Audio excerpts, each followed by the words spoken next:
అందరికీ నమస్తే. Welcome to focus now. Chittoor జిల్లా పొంగనూరులో ఒక అందమైన కుటుంబం. అస్మతుల్లా, అతని భార్య. వీరికి ఇద్దరు ముద్దులొలికే చిన్నారులు. కొడుకు పెద్దవాడు, అమ్మాయి చిన్నది. అస్మతుల్లా ఫైనాన్షియర్, అంటే వడ్డీ వ్యాపారి. చుట్టుపక్కల ఉన్న వాళ్ళకి వడ్డీకి డబ్బులు ఇస్తూ ఉంటాడు. పేరుకి వడ్డీ వ్యాపారి అయినా అక్కడున్న వారందరికీ అస్మతుల్లా అత్యంత ఆప్తుడు. ఎంతో సంతోషంగా సాగుతున్న అస్మతుల్లా కుటుంబానికి ఆ రోజు ఓ పెద్ద పీడకలగా మారింది.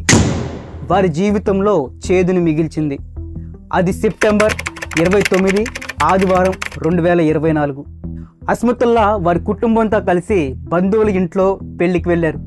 అక్కడ అందరూ బంధువులతో కలిసి సంతోషంగా గడిపారు. పెళ్లి అయిపోయిన తర్వాత సాయంత్రానికి ఇంటికి చేరారు. ఇంటికి చేరగానే చిన్న కూతురు ఆడుకోవడానికి ఇంటి బయటికి వెళ్ళింది.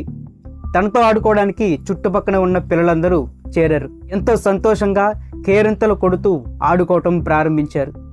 చీకటి పడుతుంది అని గమనించినటువంటి అస్మతుల్లా భార్య చిన్న కూతుర్ని ఇంట్లోకి పిలిచింది. అప్పుడు చిన్న కూతురు, లేదమ్మా, కాసేపు ఆడుకొని వస్తాను అంది. సరే అని అస్మతుల్లా భార్య ఇంట్లోపలికి వెళ్ళింది. సరిగ్గా 10 నిమిషాల తర్వాత అస్మతుల్లా భార్య చిన్నారిని పిలుచుకురావడానికి ఇంటి బయటకు వెళ్ళింది. అక్కడ ఆడుకుంటూ ఉండాల్సినటువంటి చిన్న కూతురు అక్కడ కనిపించలేదు. కానీ మిగతా పిల్లలందరూ అక్కడే ఆడుకుంటున్నారు. కంగారు పడింది. భర్తకు చెప్పింది. భర్తతో కలిసి తెలిసిన వాళ్ళ ఇల్లు, వీధులు, షాపులు అంతా వెతికారు. కానీ ఎక్కడా చిన్న కూతురు కనిపించలేదు. అప్పుడే అస్మతుల్లా కుటుంబానికి గుండెల్లో గుబులు మొదలైంది. టెన్షన్. అర్ధరాత్రి అవుతున్నా పాప జాడ కానరాలేదు. అస్మతుల్లా చేసేదేమీ లేక చిత్తూరు జిల్లా ఎస్పీకి మిస్సింగ్ కంప్లైంట్ ఇచ్చాడు. వెంటనే పోలీసులు కేసు ఫైల్ చేశారు. ఆ రాత్రి గడిచింది. తెల్లారే జిల్లా ఎస్పీ మణికంఠ వారి బృందంతో కలిసి వీరుండేటువంటి స్పాట్కి చేరుకున్నారు. వెంటనే ఏమాత్రం ఆలస్యం చేయకుండా ఇన్వెస్టిగేషన్ని ప్రారంభించారు. వెంటనే 12 స్పెషల్ టీంని ఫామ్ చేశారు. రంగంలోకి డాగ్ స్క్వాడ్ కూడా దిగింది. పోలీసులతో పాటు అక్కడ ఉండేటువంటి ప్రజలు కూడా అది వారి సొంత సమస్యగా భావించి పాప కోసం వెతకటం ప్రారంభించారు. పాప మిస్ అయ్యి 2 రోజులవుతున్నా పాప ఆచూకీ లేదు. అది అక్టోబర్ 2 బుధవారం. ఆ తల్లిదండ్రులు ఏ వార్త అయితే వినకూడదు అనుకున్నారో, వారి పాపను ఏ స్థితిలో చూడకూడదు అనుకున్నారో, ఆ దేవుణ్ణి వేడుకున్నారో అదే వార్త వారి చెవిన పడింది.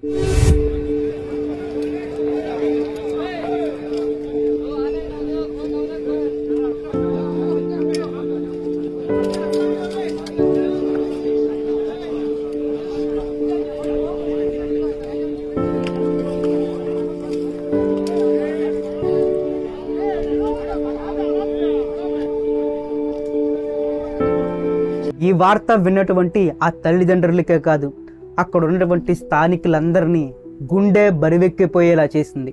ముద్దులొలికే చిన్నారి, ముద్దుగా మాట్లాడే ఆ చిన్నారి ఇప్పుడు మాట మంతి లేకుండా అలా విగత జీవిలా పడుండటాన్ని ఆ తల్లిదండ్రులు తట్టుకోలేకపోయారు. అది చూసిన ఆ తల్లిదండ్రులు అక్కడికక్కడే కుప్ప కూలిపోయారు. గుండెలు బాదుకుంటూ రోధించడం ప్రారంభించారు.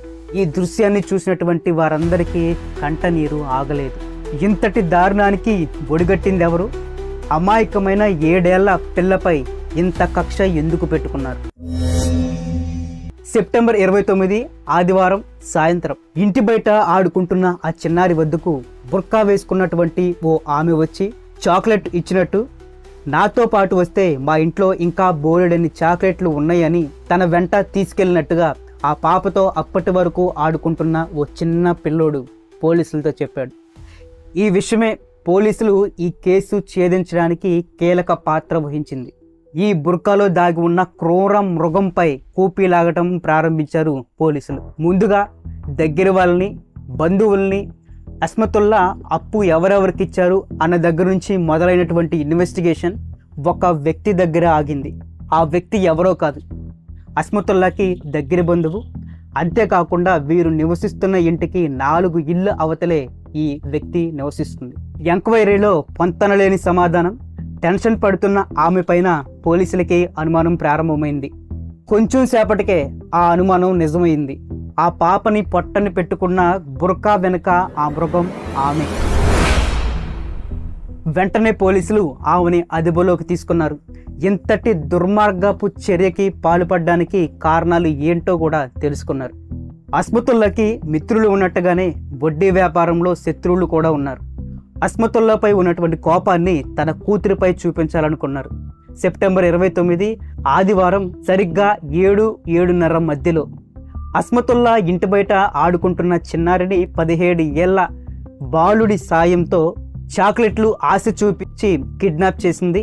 తర్వాత ఆమె ఆ ఊరికి 2 కిలోమీటర్ల దూరంలో ఉన్న తన అమ్మగారింటికి వెళ్ళింది. అక్కడే ఆమె అమ్మతో కలిసి చిన్నారికి కడుపు నిండా భోజనం పెట్టింది.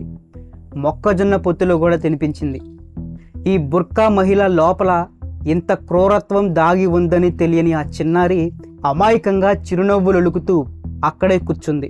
పాప తినటం అయిపోయిన తర్వాత ఏమాత్రం కూడా ఆలస్యం చేయకుండా పాప తండ్రిపై ఉన్న కోపాన్ని చిన్నారిపై చూపించడం ప్రారంభించింది ఆ బుర్కా మహిళ. పాప ముక్కు నోరు గట్టిగా అదిమి ఊపిరి ఆడకుండా చేసింది. పాప గిలగిలా కొట్టుకుంటున్నా సరే ఏమాత్రం కనికరం లేకుండా ఆ పాపను అనంత లోకాలకి పంపించేసింది. దాని తర్వాత ఆ 17 ఏళ్ల బాలుడి సాయంతో మోటార్ బైక్ మీద 4 కిలోమీటర్ల దూరంలో ఉన్నటువంటి సమ్మర్ స్టోరేజ్ ట్యాంకులో పాప శవాన్ని పడేసి ఏమీ తెలియనట్టుగా ఇంటికి వచ్చేశారు. ఇంతకీ ఇక్కడ ఈ మహిళే నేరం చేసిందని ఎలా తెలిసిందో తెలుసా? పాపని గొంతు నొక్కుతున్న సమయంలో ఆ పాప తనని తాను రక్షించుకోవడానికి ఈ మహిళ యొక్క చేతిని గీరింది. అప్పుడు ఆ పాప గోటిలో ఈ మహిళ యొక్క స్కిన్ అవశేషాలు ఉన్నట్టుగా పోస్ట్ మార్టం రిపోర్టులో బయటపడింది. దీని ఆధారంగానే ఈ మహిళే పాపని చంపినట్టుగా నిర్ధారించారు. చిన్న పాపని చంపింది కదా, ఇప్పుడు ఆ అమ్మాయి అప్పంతా తీరిపోయిందా? పోనీ ఆ పాప చనిపోయిన తర్వాత ఈ అమ్మాయి సంతోషంగా ఏమైనా ఉందా? ఉండకపోగా ఇప్పుడు కటకటాల వెనకల ఉంది. పైగా ఆ కుటుంబంలో సంతోషాన్ని దూరం చేసింది. ఆ తల్లిదండ్రులకు తీరని శోకాన్ని మిగిల్చింది.